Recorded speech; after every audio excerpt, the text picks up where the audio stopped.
On February 10, 2026, at approximately 5 p.m. local time in Tucson, Arizona, a small transaction appeared inside the Bitcoin wallet connected to the Nancy Guthrie ransom letters. The amount was $152, not $4 million, not $6 million. $152 deposited into a wallet that had been demanding millions for 9 days and receiving nothing. Alongside the transaction, a message. 4 words. We are ready to talk. And a link. A way for the other side to respond. The other side never responded. Not publicly. Not in any way that became visible to the outside world.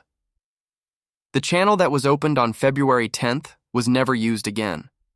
The wallet received no further significant transactions. The message sat there, unanswered, while the investigation moved into its 3rd month and then its 4th. But that message was not nothing. It was not a failed attempt. It was a signal. And understanding what that signal meant requires understanding who placed it, why they placed it in the way they did, and what the silence that followed tells investigators about the person they are looking for. This is Forensic Disconnect, and today we are going to cover the one thread in this investigation that has been hiding in plain sight since February 10th. The Bitcoin message that was never about ransom.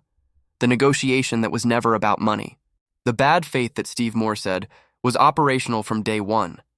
And what 91 days of silence after that message tells us about what the people who took Nancy Guthrie actually wanted, and what the FBI is quietly building while that silence continues. Before we go further, subscribe and hit the notification bell. Every episode on this channel goes deeper than the headline. On this case specifically, the most important details are the ones that have not made the front page. Subscribe so you are here when the next one surfaces. Now let's go back to the beginning. Because to understand what happened on February 10th, you need to understand everything that preceded it. Every hour of the ransom communication timeline. Every anomaly in the behavior of whoever sent those notes, and why a former FBI agent with 25 years of operational experience in kidnapping and ransom cases listened to the full sequence of events in this case and used 3 words to summarize it. Bad faith. From day one. Nancy Guthrie was reported missing on the morning of February 1st, 2026. She had not appeared for her regular Sunday virtual church service. Her daughter Annie arrived at the house in the Catalina Foothills neighborhood of Tucson. What she found set the tone for everything that followed. The back doors were propped open with flower pots from the patio. Not broken, not forced. Propped open, deliberately from the inside, using objects that were already there. Nancy's phone was on the counter. Her purse, her keys, her daily heart medication. The medication that Sheriff Nano said in the first press conference could be fatal if she did not take it every 24 hours. Her shoes. She had left without her shoes, and on the front step, blood that DNA testing confirmed was hers. Annie called 911 at noon. Investigators arrived. They documented what they found, and they processed what they could. And then they began to establish the timeline of what had happened in that house in the overnight hours. At 1:47 a.m. on February 1st, the doorbell camera was tampered with. Someone covered the lens with vegetation from a nearby flower pot, a deliberate, precise action requiring the kind of fine motor control that stress activation typically compromises. The person doing it was not shaking. They were not rushing. They covered the camera and moved on. At 2:12 a.m., motion was detected on the camera system, but no footage was available because Nancy did not have a recording subscription active. At 2:28 a.m., her pacemaker stopped syncing with her Apple devices.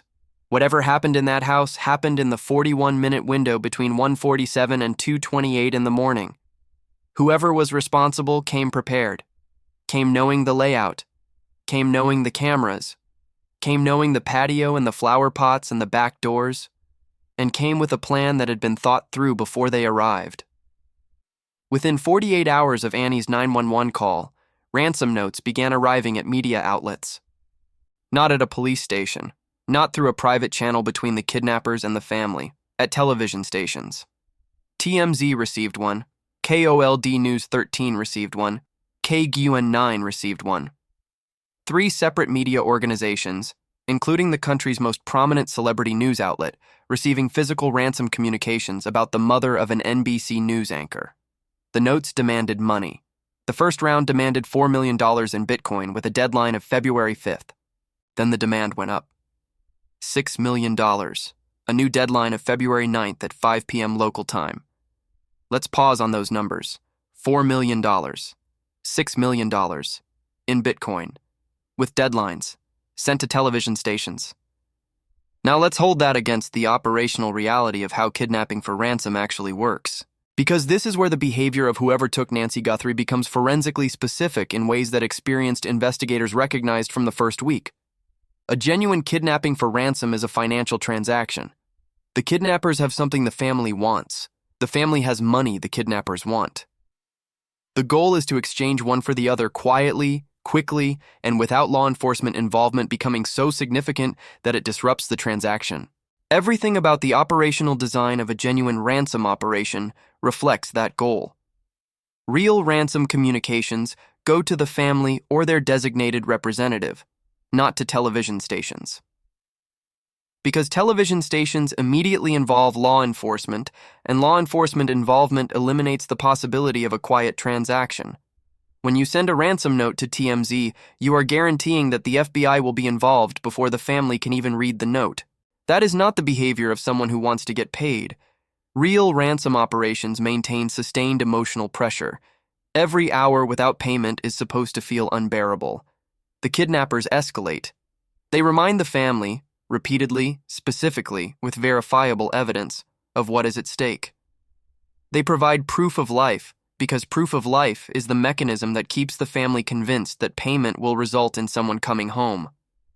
A family that cannot confirm the victim is alive is not going to wire $6 million into a cryptocurrency wallet. Proof of life is not optional in a genuine ransom operation. It is the operational foundation of the entire scheme. Real ransom deadlines are either enforced or credibly threatened to be enforced, because a deadline that passes without consequence teaches the family that the kidnappers are bluffing. And once the family learns that, the leverage disappears. February 5th passed. Nothing. No proof of life. No escalation. No follow-up communication to remind the family what was at stake. The deadline came and went as if it had never existed. February 9th at 5 p.m. passed. Nothing. No consequence. No new communication that addressed the failure to pay by the deadline that had just elapsed. And then, on February 10th, the day the FBI released the doorbell camera footage, a $150 transaction appeared in the Bitcoin wallet with a message saying, "We are ready to talk." Not the kidnappers escalating, not the kidnappers threatening consequences for missing 2 deadlines. A message saying, "We are ready to talk." From a side that was not the kidnappers. Steve Moore processed this entire sequence and said, they were negotiating in bad faith from day one. They provided no proof of life. Everything they did was in bad faith. And then he added the observation that changes the entire frame of this investigation. It is like negotiating with someone who already knows they are not going to complete the transaction. Bad faith from day one. Not bad negotiating tactics. Not an inexperienced criminal making mistakes. A deliberate operational choice to conduct ransom communications in a way that could never produce the stated result. Because the stated result, the $6 million, the payment, the financial transaction, was never the actual goal. Now let's talk about what the actual goal might have been, because this is the question that sits at the center of this investigation, and that the FBI's withheld motive, known since day one, protected for 91 days, describes in terms that have not been publicly disclosed.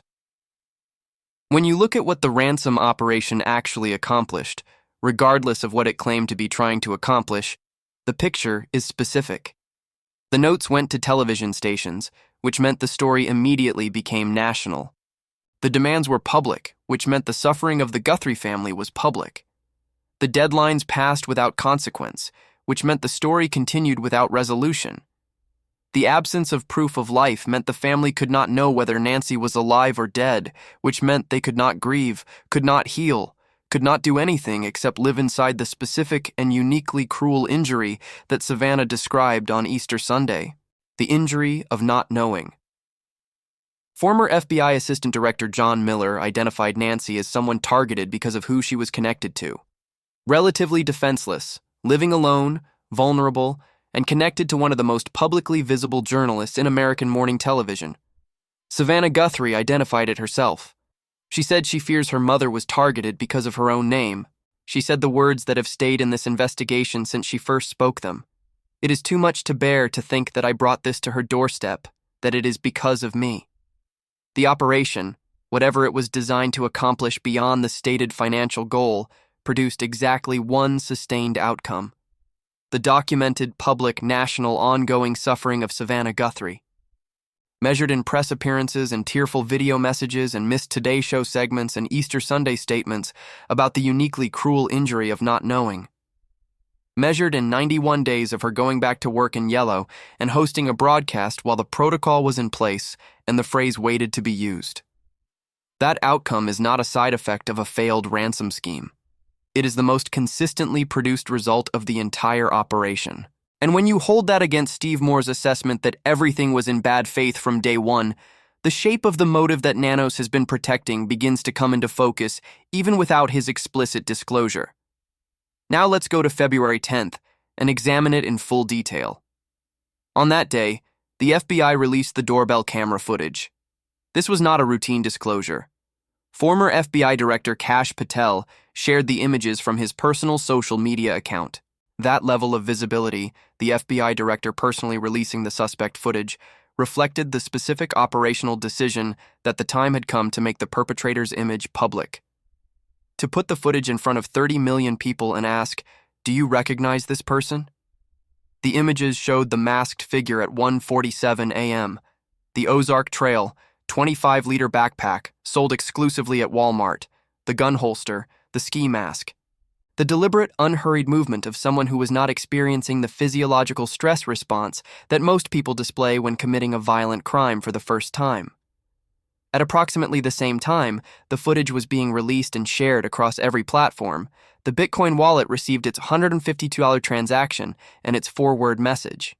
That simultaneity matters. The FBI was doing two things on February 10th. It was putting the suspect's image in front of the public, and it was opening a line of communication inside the ransom infrastructure, both actions on the same day, both designed to apply pressure to whoever was on the other side. The image release said, "We know what you look like." The $150 message said, "We are ready to have a conversation." Together on the same day, they were the FBI saying, "We are here, we are watching, and we are willing to talk, but on terms we both participate in shaping." The other side went silent. Steve Moore explained why that silence is significant. He said, "If the kidnappers were amenable to discussing it, they would have engaged with the first signal. The fact that they did not, that the channel opened on February 10th was never used again, tells you something specific about what they wanted. And what they wanted was not a negotiation. What they wanted was already in progress." Moore also addressed a question that many people following this case have been asking for months. Why has there not been more contact? Why hasn't someone, the FBI, the family, someone, put more money in the wallet and tried again? He said some people on the investigative team almost certainly argued for exactly that there is almost never a case without internal disagreement about strategy. That someone in those FBI conference rooms was saying, "Just put more in, see what happens. What do we have to lose?" "What do we have to lose is everything," he said. "If you approach a negotiation appearing desperate, the other side will not budge. If the FBI shows that the family is so desperate that they will engage on any terms, the investigation loses the one advantage it has maintained throughout this case: the ability to set the terms of how this conversation happens, and the ability to let the silence on the other side accumulate as evidence about what the other side actually wanted." Now let's talk about the 1 versus 2 suspects question, because the American Case File episode addressed it directly with Steve Moore, and Moore's position is the most carefully qualified public statement any experienced investigator has made about this question. He was asked directly, 1 person or 2? His answer was precise. He said some people very rightly say it is hard to imagine a single person doing this, but at the same time, you cannot put your weight down on the ice. That phrase, "you cannot put your weight down on the ice," is the metaphor of careful investigation. You do not commit the full weight of your body to ice that may or may not support you. You test it. You probe it. You wait for confirmation before you trust it completely. Moore said he thinks it is statistically more likely that two people were involved, but he immediately qualified that with the observation that in famous kidnapping cases throughout history, sole individuals have been responsible more often than people expect, particularly when the victim is physically vulnerable, as an 84-year-old woman is. He said, "What I would need to know from Jim Clemente, who argued for one person based on the blood evidence, is what leads him there. If Jim says there is no absence of a second person, no evidence of a second person, I would need more than that. The physical evidence as publicly known supports both possibilities. A glove recovered approximately 2 miles from Nancy's home. DNA from an unknown male extracted from it. No CODIS match. Mixed DNA recovered from inside the home. Also, no CODIS match. And the doorbell camera footage showing one person, the masked figure, whose composure on camera has led behavioral analysts to assess prior criminal experience. Retired Detective Bob Gilliam identified an object in the pocket of the masked figure, an antenna visible in the footage, that he assessed as consistent with a walkie-talkie or two-way radio. His argument: you do not carry a radio to a crime scene if you are the only suspect. A radio implies a second party, someone in a vehicle, someone managing the logistics from a position that was not the front door of Nancy's house. The reconciled picture, one that accommodates both the blood evidence argument for a single executor and the radio argument for a broader operational structure, is the executor and coordinator model. One person physically at the scene, one person at a remove in a vehicle, on the other end of the radio, managing the transportation and exit. The blood at the stoop describes the executor's physical presence. The radio describes the broader operation that executor was part of. But Moore's caution is the right posture. You cannot put your weight down on the ice. The evidence does not yet point cleanly enough in either direction to make a definitive public statement. And the FBI, which has been following every thread for 91 days and which has evidence the public has never seen, is not making that statement publicly either. What Moore would not say, and what no experienced investigator has said, is that the evidence points nowhere. The finest investigative organization in the world is having trouble with this case, he said. But having trouble is not the same as having nothing, and the FBI's behavior throughout this investigation, the protected motive, the withheld 911 calls, the evidence that an ex-FBI agent said would light a fire online, is the behavior of an organization that is not having trouble because it has nothing. It is having trouble because what it has needs to be handled with sufficient care to survive a courtroom. Now let's talk about the vehicle, because Moore raised a specific observation about the investigation's public record that goes to the heart of what the investigation has and has not disclosed. He said he is genuinely surprised that no vehicle has been publicly confirmed in this case. Given the density of doorbell cameras in the Catalina Foothills neighborhood, an affluent area where home security infrastructure is common, and the specific timing of the abduction in the early morning hours when traffic is minimal and any vehicle in the area would be conspicuous, Moore said he expected that investigators would have identified a vehicle by this point. But he immediately qualified that. He said, "Is there any chance they do have a vehicle and are not releasing it for a reason?" Yes. And yes. The FBI will only release what needs to be released. They are not a media company. They are an investigative and prosecutive organization. Media response is a necessary requirement for them, but it is a meet-the-minimum standard requirement. The footage of the suspect on the doorbell camera was released because it needed to be, because identifying the masked figure required public help. The decision to release those images, Moore said, is not something the FBI does unless they really have to. It is not something they just want to do. They want everything to come out in trial. They want to tell you everything about the case down to the tiniest detail. But they want to tell you in a courtroom where the public has the absolute right to know. Not in a press conference where the information becomes available to the defense before the prosecution has finished building its case. If the FBI has a vehicle and is not releasing it, the reason is the same reason they are not releasing the motive. The same reason the 911 calls are being withheld under Arizona's investigative exception. The same reason an ex-FBI agent can say the evidence would light a fire online without that evidence being disclosed. They are protecting it, because protecting it serves the prosecution they are building. That is the framework through which 91 days of apparent silence must be understood. Not silence because there is nothing. Silence because what there is cannot be released until the right moment. The right moment is not a press conference. It is a trial. Now let's talk about the hair. Because the forensic path through the DNA evidence is the one thread in this investigation where the direction of travel has been most clearly articulated by the experts closest to the technology. C.C. Moore, chief genetic genealogist at Parabon Nanolabs, solver of more than 300 cold cases, said the hair absolutely can make the case solvable. She said she had been hoping investigators had hair to work with because of recent advancements in the field. She identified the laboratory now working on the sample as Astrea in San Francisco, the same laboratory that generated the DNA evidence that helped convict Rex Heuermann, the Long Island serial killer who pleaded guilty this year to killing 8 women. The specific technology being applied to the hair is SNP profiling, the analysis of single nucleotide polymorphisms, the specific positions in the genome where individuals differ from one another. This technology can generate a partial individualized genetic profile from rootless hair shaft cells that standard forensic methods cannot read.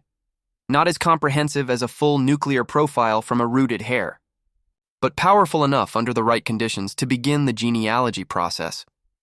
The genealogy process works by comparing the partial profile against millions of genetic profiles in public databases like GEDmatch and Family Tree DNA.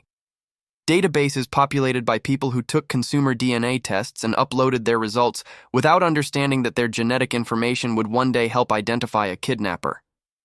The comparison identifies partial matches, distant relatives of the perpetrator whose uploaded DNA provides the starting point for building a family tree.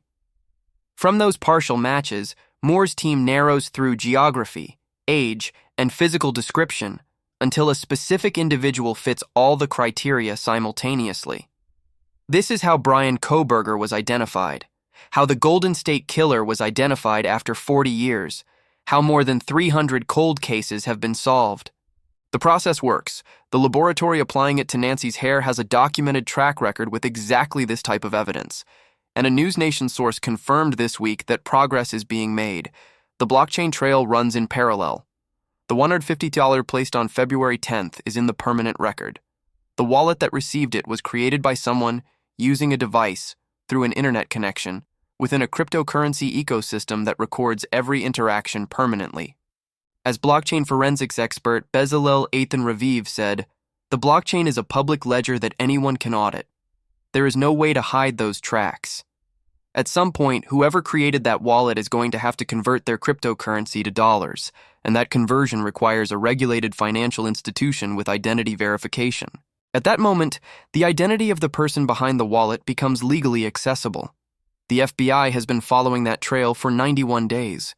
Every day the analysis continues, it advances toward the specific identity of the person who created that wallet, believing that Bitcoin meant anonymity. It does not mean anonymity. It means a permanent public record of everything you ever did with it. Now let's come back to where we started. The February 10th message, the silence that followed it, and what that silence means for where this investigation is and where it is going. We are ready to talk. Contact us. The other side went silent. 91 days of silence after a 4-word message and a link. From whoever was on the other side of those ransom notes. From whoever designed the operation that kept the suffering of a family on national television for 3 months. From whoever sent notes to TMZ with no intention of completing the transaction they claimed to be proposing. From whoever created the Bitcoin wallet believing that cryptocurrency was untraceable and that the blockchain would protect them. It will not protect them. The blockchain is permanent. The trail leads somewhere. The FBI has been following it for 91 days. And the silence on the other side of the February 10th message, the decision not to engage, not to negotiate, not to even acknowledge the FBI's signal, is itself part of the evidence. Evidence about what the operation was for. Evidence about what the other side wanted. Evidence that will eventually be heard in a courtroom where the public has the absolute right to know. The FBI is building. The DNA is at Astrea. The motive is known. The 911 calls contain information investigators are protecting. The evidence would light a fire. And somewhere in the convergence of all these parallel threads, the forensic science, The cryptocurrency trail, the behavioral profile, the silences that carry as much information as the communications. The answer to what happened to Nancy Guthrie already exists. It just has not been released yet. Nancy Guthrie is 84 years old, 5 feet tall, silver hair and blue eyes. She was taken from her home in the Catalina foothills of Tucson, Arizona on the night of January 31, 2026. Her pacemaker went silent at 2:28 in the morning. 91 days have passed. The message was placed. 4 words. The other side went silent. And in that silence, the investigation has been building something that will eventually be released in the only setting where everything gets to come out: a courtroom. If you have any information about Nancy Guthrie's disappearance, contact the FBI at 1-800-CALL-FBI, 1-800-225-5324. Submit tips at tips.fbi.gov. Call the Pima County Sheriff's Department at 520-351-4900. The combined reward is over $1 million. Completely anonymous. Hit the like button. Subscribe to Forensic Disconnect. Drop a comment. What do you think the February 10th message and the silence that followed tells us about who took Nancy and what they actually wanted? We read every single comment. Day 91. The message was placed. The other side went silent. The trail is permanent. We will be back tomorrow. One more dimension of this case that the American Case File conversation with Steve Moore surfaced this week deserves specific attention. The question of how the FBI consults with the Guthrie family on investigative decisions and what that consultation actually looks like in practice. Moore was asked directly, how much is the family being consulted in the decision of whether to reach out again through the Bitcoin wallet? His answer was specific and illuminating. He said, they are going to consult them before every significant move, and a lot of insignificant moves. But the family won't be in the squad bay or the FBI conference room when the investigative team determines what their strategy recommendations are going to be. That distinction, consulted on every significant move but not present when strategy is formulated, describes the specific relationship between the FBI and the Guthrie family that has characterized this investigation from the beginning. The family has been informed. They have been kept updated. Their wishes and their limits have been incorporated into every major decision. But the FBI's investigative strategy, the specific reasoning behind each choice, the full picture of what investigators know, the motive that has been held private for 91 days, that is not shared with the family any more than it is shared with the public. Moore drew an analogy. He said it is like the relationship between a defendant and their attorney. The attorney is an expert in the law. They have seen this type of case many times. If the defendant wants to plead guilty, you cannot talk them out of it. Ultimately, the decision rests with the defendant. And in the FBI, it is very clear when you are working these types of cases that you are working as an adjunct to the victims. You are trying to help them at the same time you are trying to capture the kidnapper. And that is where the rub comes in, he said. Getting the victim back and capturing the kidnapper are not always the same goal. Usually they are. Usually, if you get the victim, you get the kidnapper. And if you get the kidnapper, you get the victim if they are still alive. But in a case where the operational evidence suggests the transaction was never real, where the bad faith was present from day one, where the silence after the FBI's February 10th signal confirmed that the other side was not interested in completing any negotiation, the two goals have increasingly diverged. The family wants resolution. The FBI wants prosecution.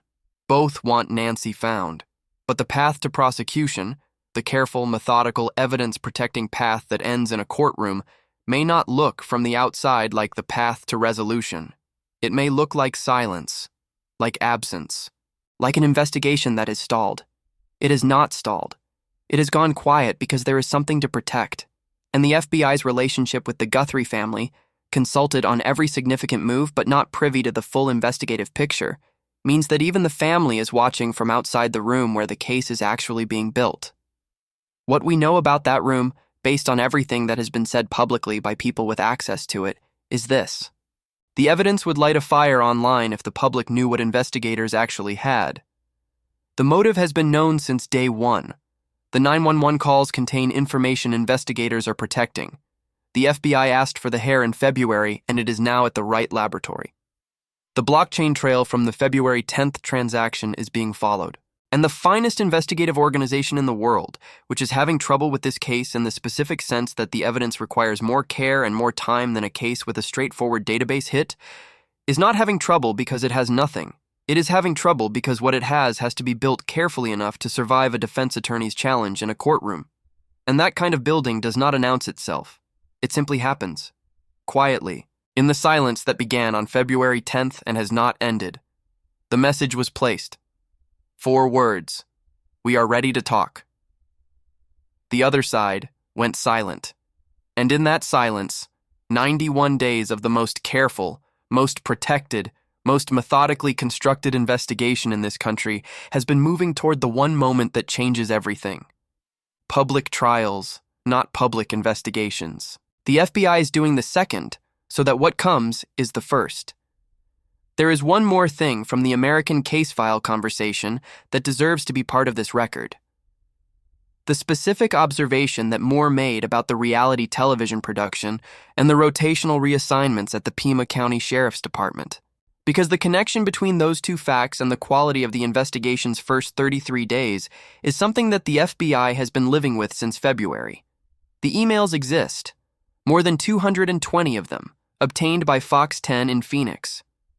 They show that in the period before Nancy Guthrie's disappearance, the Pima County Sheriff's Department had been in active communication with producers from a reality television crew, coordinating access, discussing body camera footage, managing interviews with heads of departments, and one of the responses from the department to the production company when scheduling issues arose used a specific phrase. The department has experienced some rotational reassignments since last year. The head of the cold case unit and the homicide unit had moved out. Moore processed this and said, "You wonder if they had the experienced people in charge of homicide, would things have been different?" And then he said, the thing that goes to the heart of the institutional accountability story in this case. He said, when the sheriff is down into the weeds of a case so far that he is making the decisions on whether to cooperate with the FBI on this one little hair, imagine what else he might have his fingers on. If I was a sheriff and my homicide people refused to send evidence to the FBI lab, we would have a conference and find out exactly why they felt the FBI's lab was not good enough for them. The animosity between the sheriff and the FBI, Moore said, is real and it is unheard of. And the FBI's decision to say publicly, through the Assistant Director of Public Affairs on the record, that they asked for the evidence 2 months ago and the sheriff sent it to a private lab instead, is itself unheard of. The FBI does not publicly blame local law enforcement partners. When they do it, it is because they have calculated that the public record of that blame serves a purpose. And the purpose it serves in this case is the permanent documentation in an official public statement of a specific decision and who made it, the evidence at Astrea, the blockchain trail, the 911 calls being protected, the motive known since day one, the animosity documented in a federal agency's public statement, the rotational reassignments that left an inexperienced detective leading the most important kidnapping case in modern Arizona history. All of it is in the record. All of it will be in the courtroom. Public trials, not public investigations. The FBI is building, and when the moment comes, it will come completely.